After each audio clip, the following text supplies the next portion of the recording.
So thank you, Colin, and that was a great video, great day for Bite Me Cancer. For our thyroid cancer research program, we plan to raise $57,500 so that we can fund our third thyroid cancer research grant, and we've already raised about $8,000 toward this goal. Since we achieved the funding needed for our second research grant during 2014, we will be able to identify who will fund that grant this year. I'm so excited to know that Bite Me Cancer is actually involved with funding research, and I'm excited to be able to keep in contact with the person that is actually doing the research, which is really cool.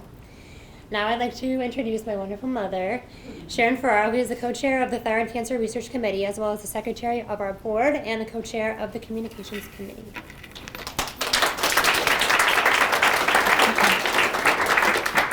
Hi, everyone. Our first research grant went to Dr. Ramona Dadu, right there, and that started in the spring of 2014. So she's in her first year of a 2-year grant with our money.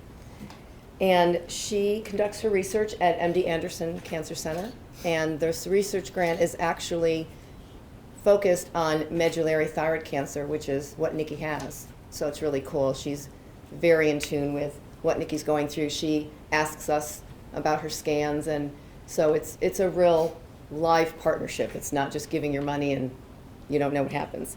She really wanted to come here tonight from Texas, but she couldn't make it, so she actually took time and made a video for us.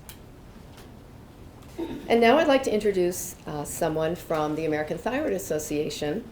ATA is actually based in Falls Church, so that's been really cool for us to be able to actually go to the office. Charlene Cano is the manager of membership and publications, and she oversees the research process. And we're just very excited to have a partnership. We're the third organization, other than ATA and THICA, who represents the survivors. We're the third to start funding grants with them. So we think that's really cool since we've only been around a few years. So thanks for coming, and there you go. Thank you for having us. So as Sharon mentioned, my name is Charlene Cano. I work for the American Thyroid Association.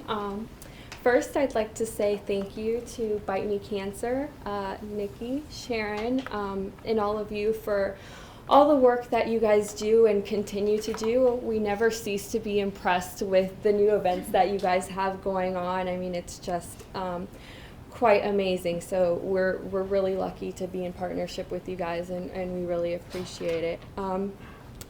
So a little bit of background on the ATA. The ATA is a professional association that brings together physicians, scientists, and healthcare professionals for the advancement of the study of thyroid disease and thyroid cancer. These guys are academics. They pretty much they teach, they mentor, they're publishing, they're writing papers and seeing patients.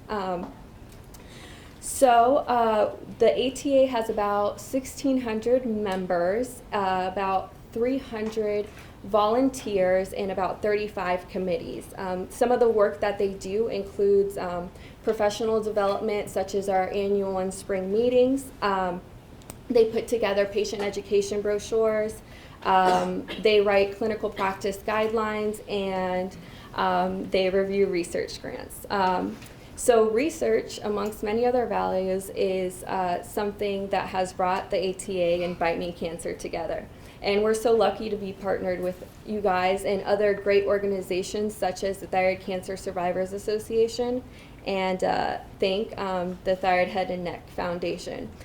Together, since its inception, since we've started giving out research grants in 1996, we've raised grants have been given out in the amount of over $3 million, and over 77 grants have been given. So it's been pretty good.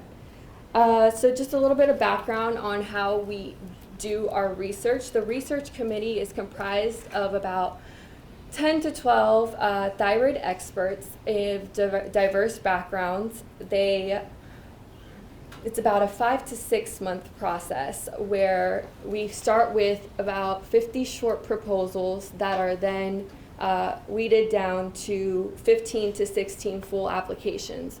In our full applications, we ask for things such as their aims, their methods, literature reviews, references, anything that can help us learn how the research project will evolve and carry forward. We're also really interested in about the individual, so we ask for a biography, letters of reference, and also their collaborators, their team, the people who they're working with in the lab. It's a very kind of rigorous scale, the scoring system. We have a rubric that's comparable with the NIH. They turn it in. Our research committee meets via telephone 2 times, and the final decisions are made and then recommended forward to the board and to Bite Me Cancer and Thyroid Cancer Survivors Association. I'd like to touch on the impact of our research grants. That is not only just the research that may take a while to evolve, but also the publications, as Dr. Dadu had mentioned. These are really important in the scientific field. Most of out of the 77 people that I had mentioned, over 70% of those people have remained active in the ATA. I can't speak for any of the other societies, but that just speaks to they're still around, they're still members. Additionally, the majority of them have continued to be leaders. They serve on committees, they chair task forces. Just as an example, our current president-elect received a grant in 1996. Right now, he, again, is our president-elect. He chaired 2 guidelines documents last year.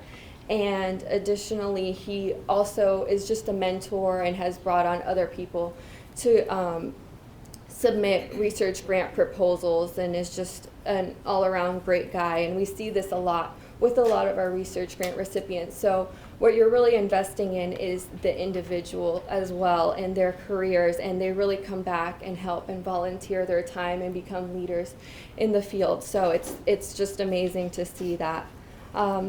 Also, they go on to have NIH funding and the R01 grant. And that's pretty much it. Thank you guys again for having us and all the work you do. It's just amazing.